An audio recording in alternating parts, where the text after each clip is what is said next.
Warahmatullahi wabarakatuh. Alhamdulillahirabbil alamin. Segala puji bagi Allah. Allah yang telah memberikan kita kesehatan, kekuatan, nafas, kehidupan. Allah memberikan kesempatan kepada kita untuk masih hidup hari ini, ibu-ibu. Ya, ada kan teman-teman kita yang sudah pergi dan nggak pernah kembali lagi. Ya Allah, alhamdulillah kita sudah diberikan Allah kesempatan untuk hidup, kesempatan untuk beramal soleh. Jadi kesempatan ini Allah berikan kepada kita bukan untuk disia-siakan, tapi benar-benar kita manfaatkan. Fastabiqul khairat, berlomba dalam kebaikan. Jadi rugilah kita kalau waktu kita ada kita sia-siakan. Jadikan waktu sehat kita sebelum datang waktu sakit. Kalau udah sakit, Bu, udah nggak bisa apa-apa, Bu. Ya, Bu, kemana-mana, cekot-cekot, kepala pusing, kolesterol, darah tinggi, kalau udah sakit. Makanya alhamdulillah ibu-ibu semuanya bisa hadir di sini, artinya ibu-ibu sehat. Alhamdulillah. Sebulan yang lalu kita ketemu, sekarang diizinin Allah ketemu lagi. Mudah-mudahan bulan depan ketemu lagi. Insya Allah mudah-mudahan ini membuat kita semakin erat silaturahminya, semakin erat ukhuwah Islamiyahnya. Ya Bu, karena sesungguhnya umat Islam itu bersaudara ya Bu. Ya, walaupun saya hanya kenal ibu di sini, saya nggak begitu tahu keluarga ibu, tapi kita diikat oleh satu kalimat La ilaha illallah Muhammadur Rasulullah. Kalimat itu yang mempersatukan kita. Walaupun ada yang tinggalnya di nggak usah di sekitar sini deh, tinggalnya di India, yang satu di Eropa, yang satu di kutub utara, yang satu di kutub selatan. Tapi kalau mereka meyakinin akidahnya la ilaha illallah Muhammadur Rasulullah, mereka saudara kita. Ya Bu? Ya. Jadi kalau kelaparan di kutub utara dia muslim, itu saudara kita Bu. Ya Bu? Ya. Kalau di Afrika sana banyak orang miskin yang mati kelaparan, busung lapar, buncit-buncit perutnya kurang gizi. Kalau kita biarkan kita zolim karena umat Islam itu bersaudara. Kita disatukan oleh kalimat yang sangat mulia. La ilaha illallah Muhammadur Rasulullah. Dengan kalimat itu kita hidup. Dan dengan kalimat itu kita wafat nantinya. Ya Bu? Iya, Masya Allah ibu-ibu semuanya. Alhamdulillah. Selawat dan salam kepada junjungan kita Nabi besar Muhammad SAW. Rasulullah junjungan kita. Rasulullah suri tauladan kita. Rasulullah Allah utuskan untuk memperbaiki akhlak kita Bu. Jadi Rasulullah itu diutuskan untuk kita itu supaya kita menjadi akhlak yang mulia Bu. Ya Bu. Ya. Bagaimana kalau kita seorang muslim tapi nggak berakhlak, ya kata-kata suka menyakiti, ya suka berantem sama sesama teman, nggak pernah berbaik hati, selalu berburuk sangka, itu semua tergantung dari akhlak Bu. Dan akhlak itu bermuara dalam hati.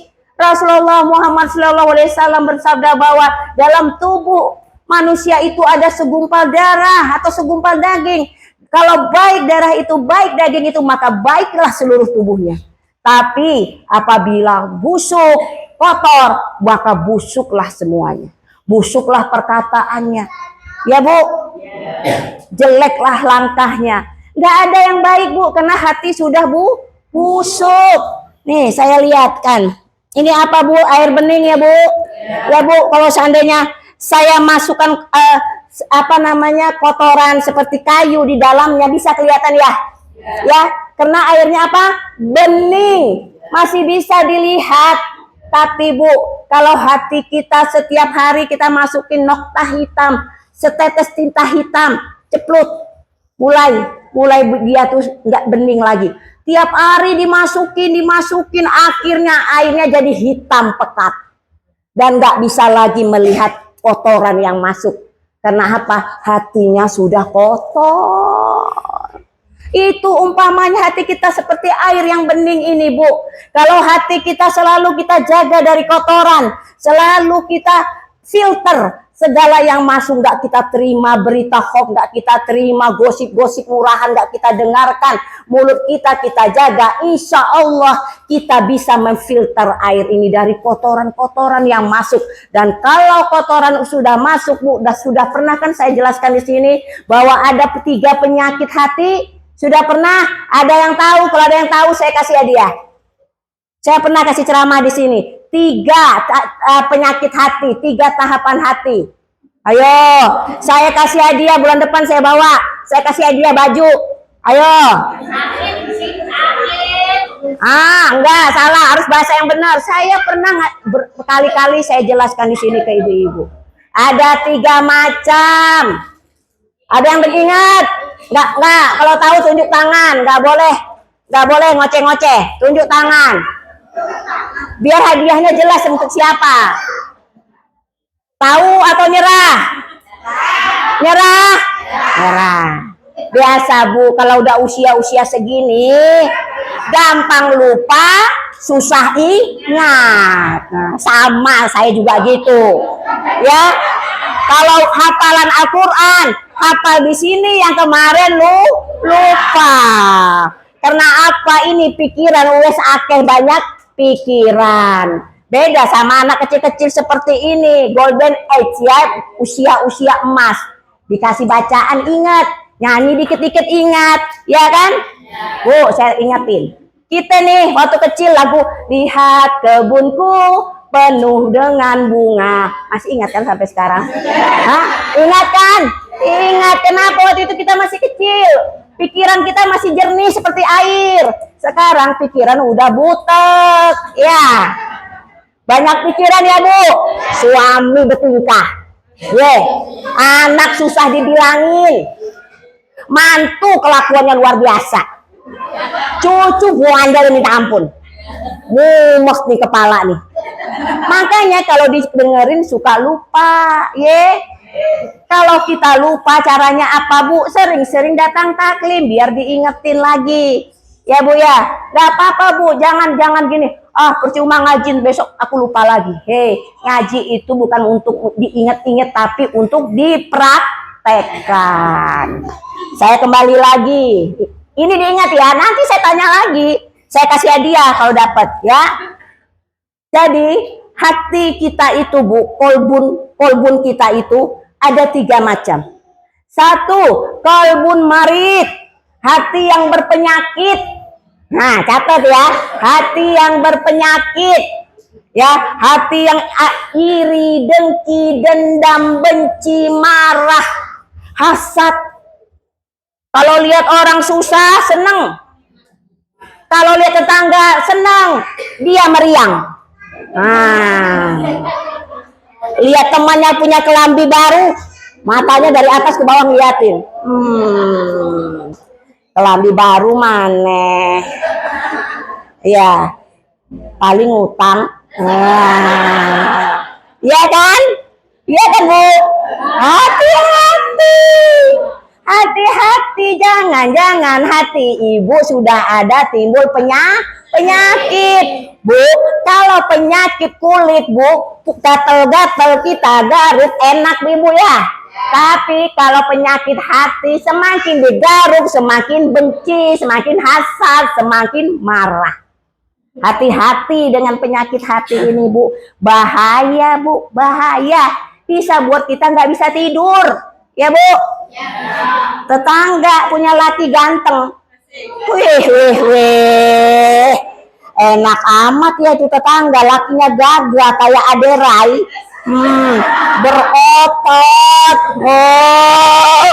Mana kerjanya bagus lagi. Waduh, tetangga ibu lagi enak-enak tidur sama suaminya, peluk-pelukan, ibu yang gelisah.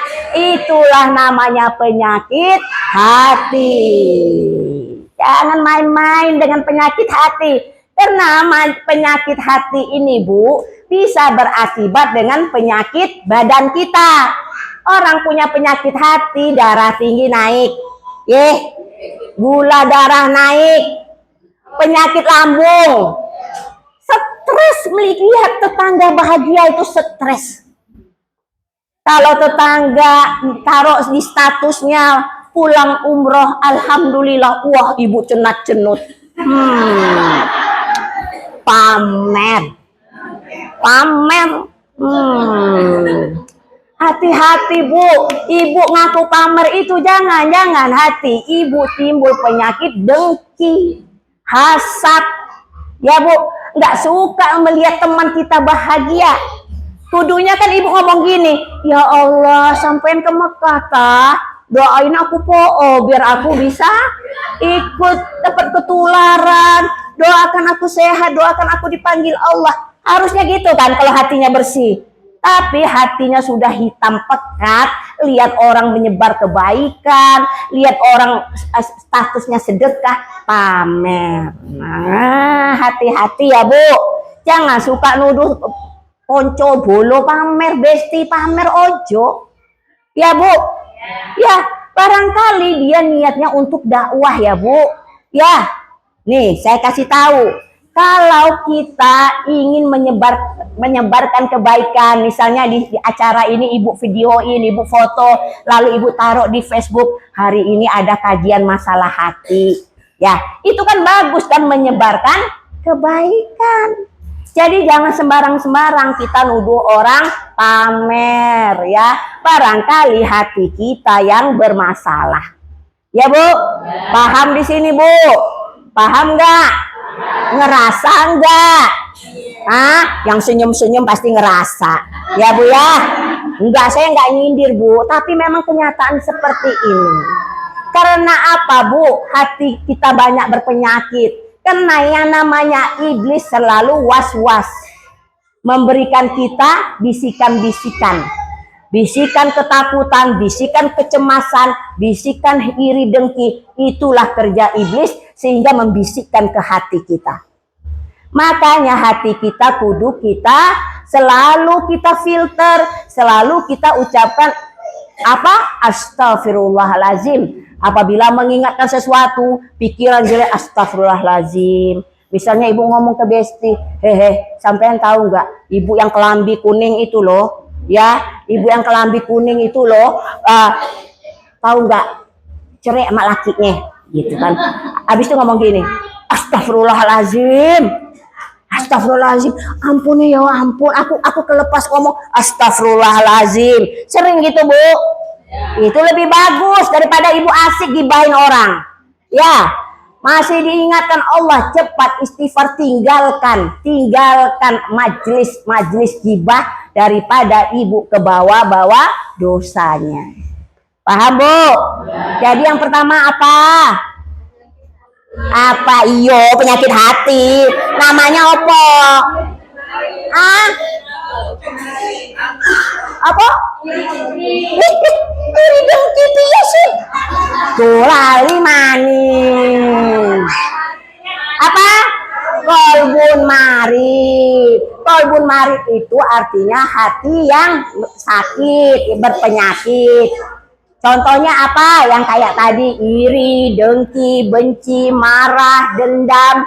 Ya Bu, mudah-mudahan kita semua dijauhkan dari penyakit itu. Tapi jangan mimpi Bu, selagi kita masih hidup, yang namanya iblis itu maju tak gentar untuk menggoda kita. Ya, hati kita dibisik-bisikin, hati kita dibikin gelisah. Kalau lihat tetangga begini, kita langsung gitu. Tetangga beli kulkas, kita 2 hari 2 malam nggak bisa tidur. Ya Bu, hati-hati Bu, hati-hati. Penyakit hati ini bahaya sekali. Dan anehnya, kenapa kita kadang-kadang nggak menyadarinya? Karena orang yang punya penyakit hati Bu, badannya tetap lemu, wajahnya tetap kinclong, tetap semangat. Karena yang sakit hatinya. Kalau orang sakit raga kan badannya kurus ya, pokoknya melas. Tapi penyakit hati nggak ketahuan Bu. Yang tahu hanya diri ibu sendiri dan Allah. Paham? Kolbun marid ya Bu. Mudah-mudahan kita dijauhkan dari penyakit hati. Ya Bu. Kita senang kalau lihat tetangga bahagia, Masya Allah. Tetangga punya cucu, Alhamdulillah ya Allah. Mudah-mudahan aku kecipratan dapat rezeki punya cucu. Tetangga punya mantu, kita diundang, kita ikut bahagia. Gak ada rasa iri, dengki di hati kita. Pokoknya selalu baik, selalu indah rasanya. Ya Bu, enak gak hidup seperti itu Bu? Hah? Tidurnya nyenyak, ya Bu? Ya, kan ada dikisahkan oleh Rasulullah seseorang yang kenapa dia masuk surga. Ditanya sama sahabat, kenapa si fulan itu masuk surga ya Rasulullah? Padahal Masya Allah.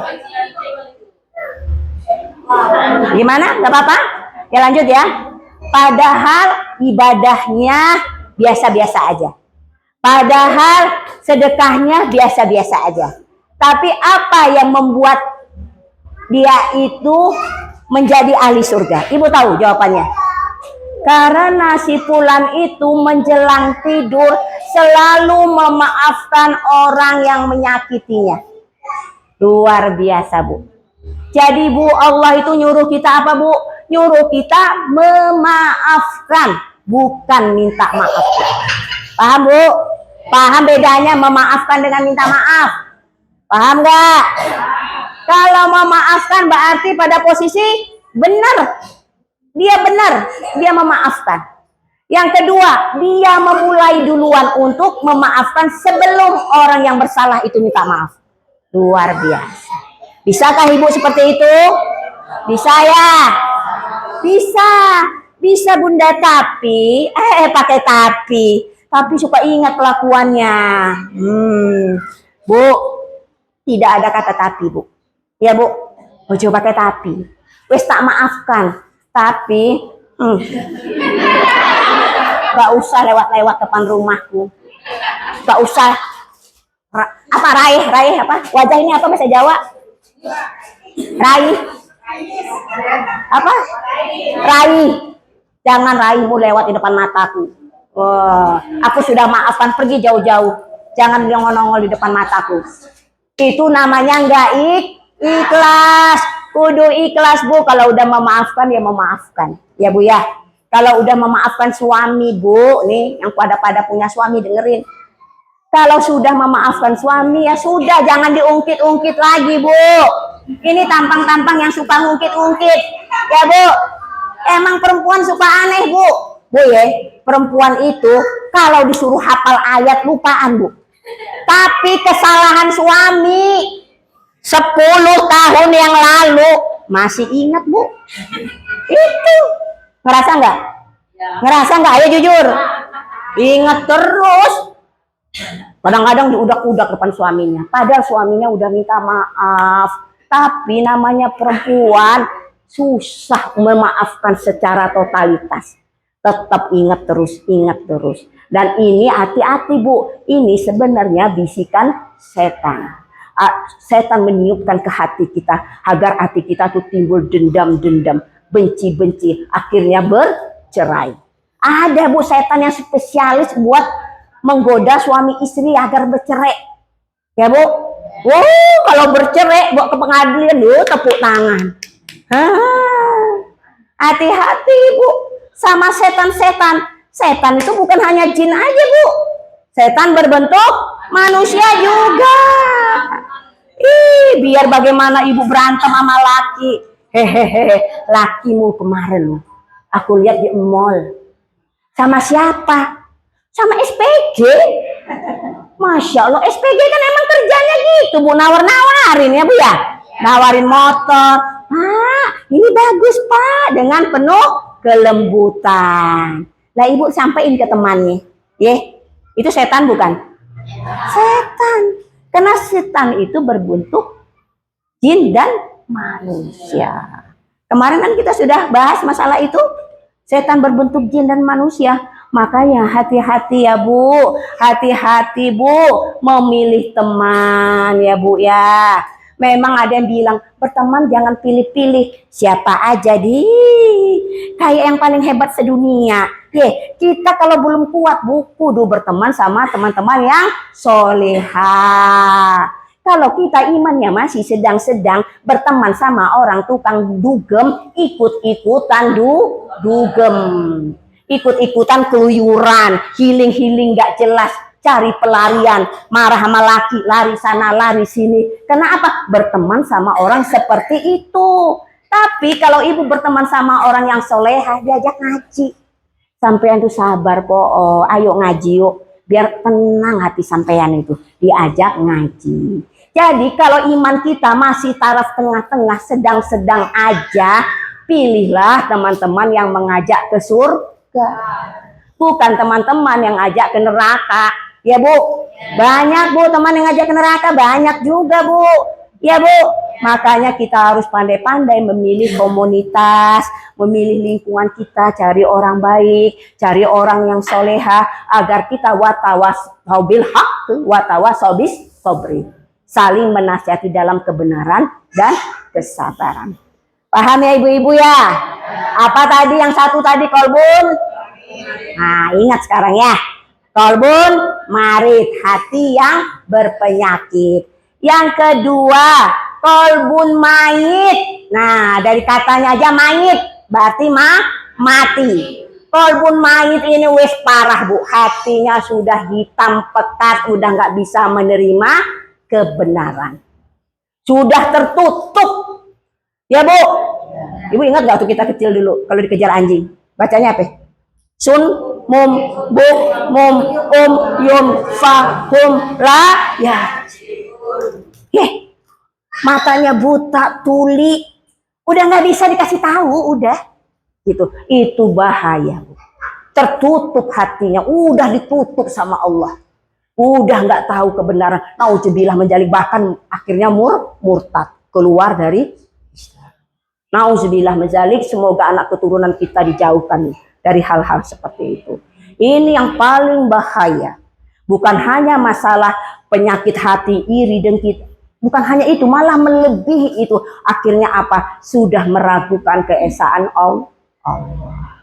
Hatinya udah nggak bisa dikasih kebenaran, udah tertutup, udah terkunci pintu hatinya. Ya Bu, ya Bu, jangan sampai seperti ini Bu. Ibu lagi berantem sama suami, terus suami ngerayu ibu, udah Mas, hatiku sudah terkunci, hatiku sudah tertutup, sudah tidak ada lagi, cukup sampai di sini.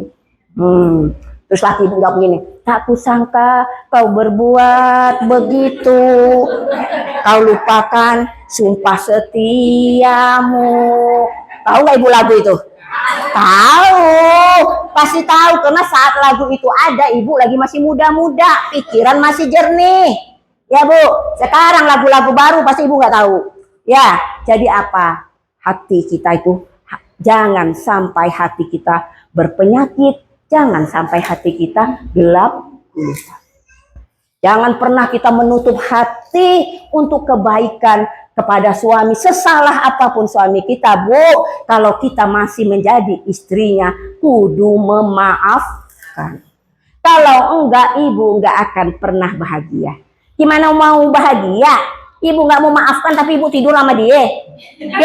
Dipeluk sama dia. Hati ibu getuk-gelutuk.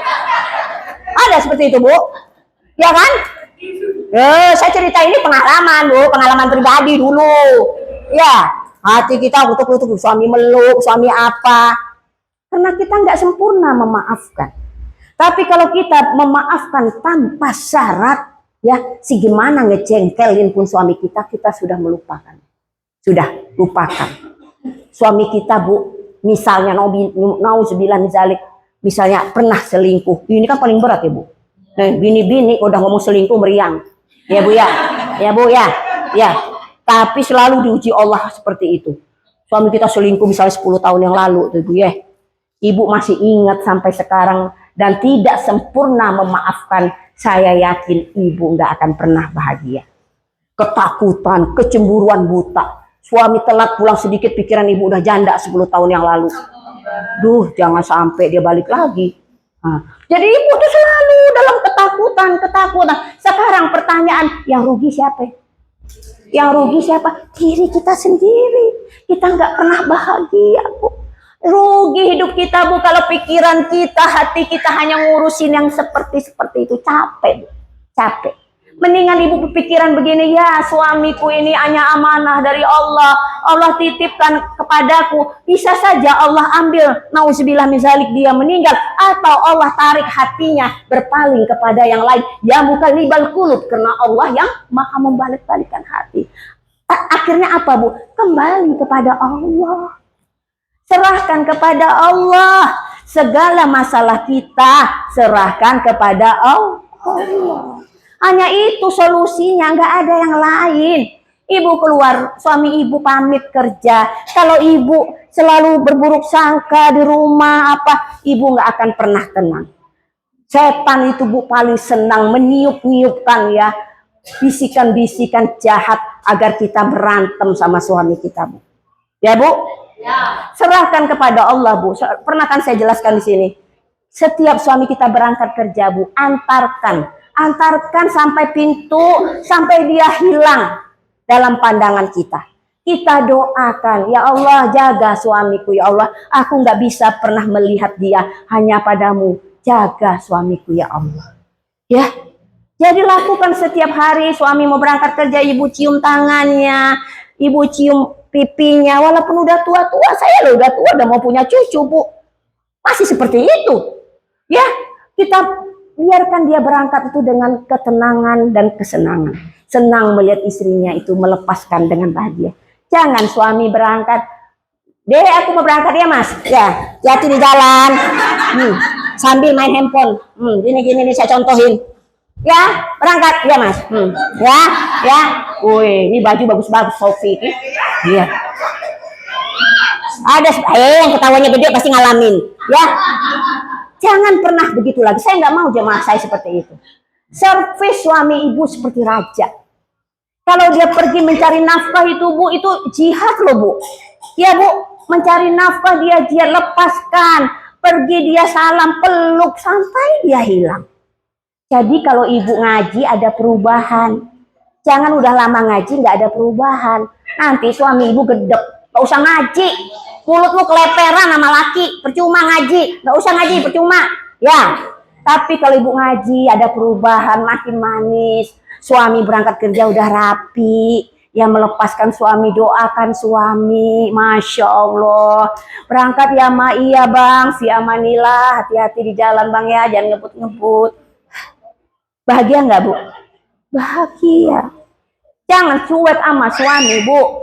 Jangan biasakan suami nanya, ibu main handphone. Ya, enggak. Kata siapa? Jangan Bu ya. Ya, jangan setan ini menggoda kita. Boleh kita jadikan handphone ini sebagai dakwah, tapi lihat waktunya. Ya Bu, ketika anak ngomong, terus, masa. Tapi kita nggak pernah lihat ke wajah anak. Ya Bu, hati-hati Bu. Ya, karena ini sudah berhasil membuat kita lupa kepada kewajiban kita sebagai ibu, sebagai istri. Kita sibuk saja, sibuk aja sama ini. Boleh ada waktunya, tapi ketika anak bicara, pandang wajah anak itu. Ketika suami bicara, pandang wajah suami itu. Ya Bu, ya paham Bu sampai di sini? Ya. Terus tadi apa tadi? Satu penyakit apa? Hati apa? Kolbun marid. Yang kedua mayit. Yang ketiga ini yang luar biasa, kolbun salim, hati yang selamat. Nah ini yang pengen kita cari Bu, karena yang akan masuk surga itu adalah hati yang selamat, kolbun salim. Paham Bu? Hatinya itu selalu berzikir kepada Allah. Ketika mendapat musibah, ingat langsung Allah. Dapat musibah, mengucapkan innalillahi wa inna ilaihi rajiun, dan ikhlas menerima musibah itu. Ya Bu, Bu, bilang ucapan innalillahi wa inna ilaihi rajiun itu bukan ketika mendengar orang meninggal aja Bu. Ya Bu, dompet ibu nggak ketemu, baca itu. Barang ibu, pulpen ibu hilang, baca innalillahi wa inna ilaihi rajiun. Karena sesungguhnya kita ini punya Allah dan akan kembali kepada Allah. Ini kolbun salim ini yang harus kita kejar Bu.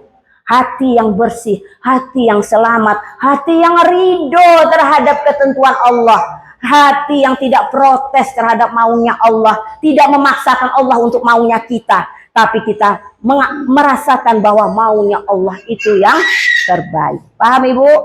Siap menjadi apa, qalbun salim? Siap menjadi bidadari-bidadari di surga nanti dengan hatinya yang bersih? Ya siap, emang gampang ngomongnya Bu. Prakteknya angel angel ya. Prakteknya angel ya. Ibu harus latih hati ibu seperti itu. Tapi nggak ada yang susah kalau kita tahu ilmunya.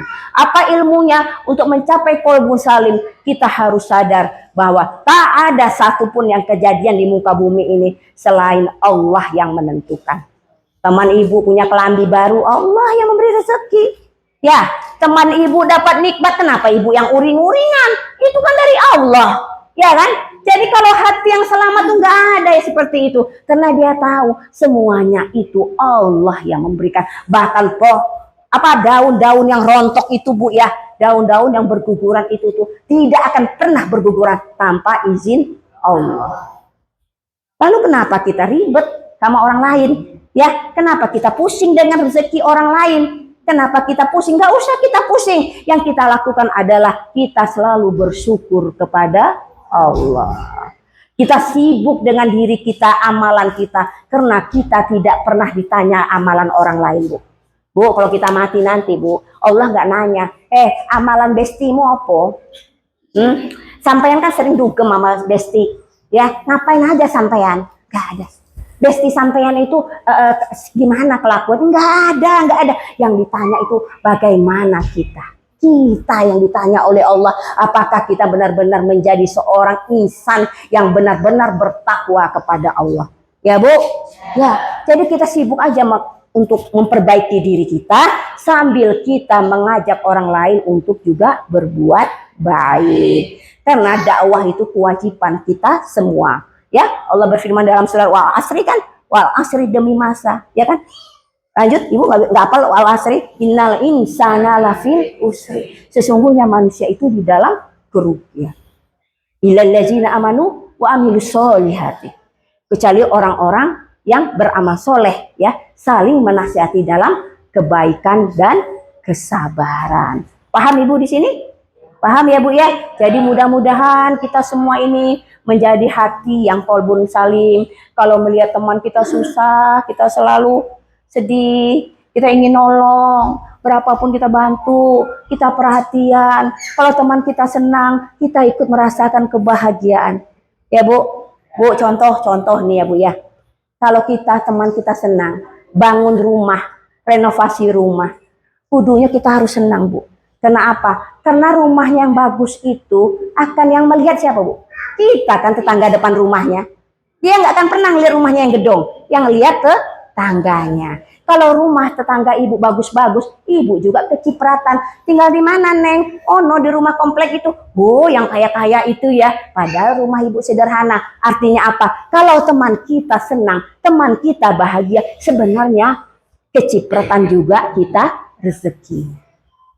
Ibu nggak punya motor, begitu ada acara, teman ibu punya mobil Pajero, diajak dia ikut, enak kan?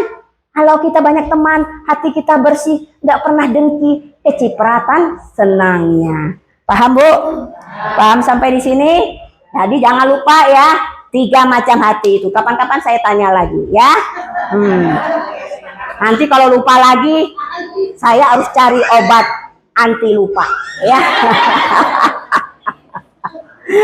Subhanallah walhamdulillah wala ilaha illallah wallahu akbar wala haula wala quwata illa billahil aliyil azim. Subhanallah walhamdulillah wala ilaha illallah wallahu akbar wala haula wala quwata ilaha billahil aliyil azim. La ilaha illa anta subhanaka inni kuntu minaz zalimin. Ayo semangat. Subhanaka illa anta subhanaka inni kuntu minaz zalimin. Itu yang Ibu baca doa Nabi siapa? Doa Nabi siapa? Lupa mani. Udah sering saya jelasin. Doa Nabi siapa? Nabi siapa? Ada Yunus, ada Yusuf, ada Nuh. Yang benar yang mana iki?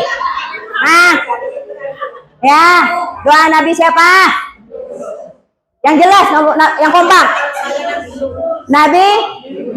Nabi Yunus ketika berada di dalam perut ikan. Nabi Yunus zikirnya itu, Bu. La ilaha illa anta, tiada Tuhan selain Engkau ya Allah.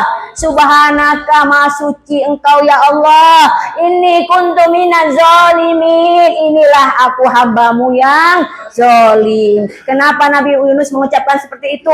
Karena Nabi Yunus meninggalkan dakwahnya, karena beratus-ratus tahun yang ngikutin cuman berapa orang aja. Nabi Yunus naik kapal, lalu ketika itu ada ombak besar, lalu diundilah ketiga itu sampai 3 kali yang keluar nama Nabi Yunus. Lalu atas izin Allah Nabi Yunus terjun ke laut, ditangkaplah, langsung disambut oleh ikan yang besar itu. Di situ kalau nggak menurut riwayat 40 hari Nabi Yunus itu zikir itu, dan kemudian dimuntahkan lagi sampai ke daratan. Artinya apa, Bu?